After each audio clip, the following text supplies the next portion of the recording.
In this video, I will be showing you how to use the utilization function in Airtable's timeline views summary bar in order to determine resource allocation across your team.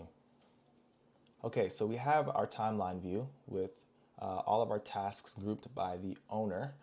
We're going to go down to our summary bar and select the utilization function from our summary bar menu.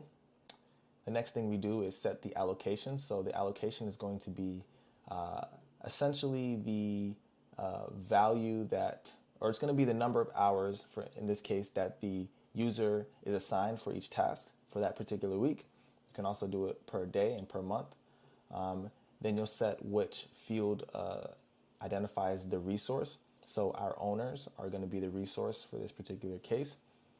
And then you choose the availability. So in a 40-hour work week, we can go ahead and set that. Next thing would be the function name. So we can change this to estimated hours.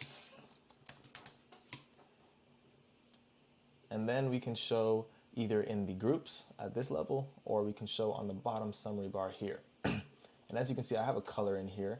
What I like to do is, in the case where we want to see when the utilization is at a certain number to kind of test where the workload is and easily see where resources are overworked or close to reaching their max, we can use this color feature. So say we want to know when utilization reaches about 80%.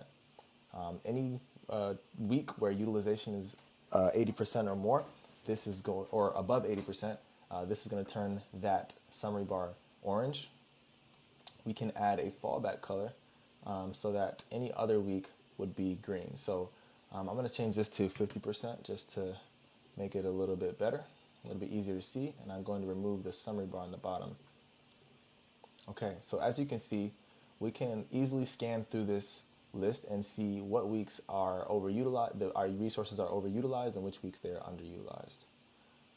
We can even make this a little bit smaller to really make this, let's do 10, since we don't have a lot of hours. We can do 25% here. Okay. So as you can see, you can easily jump to weeks where tasks are a little bit overloaded, the workload is a little bit too high, and you can move tasks out of that week into the next week in order to distribute the workload a little bit more. And you can even adjust the amount of time that this task should take to smoothen things out as well. So this is just a great project management resource available in Airtable, and this is the resource allocation feature in Airtable's timeline view. Thanks for watching, and stay tuned for the next video.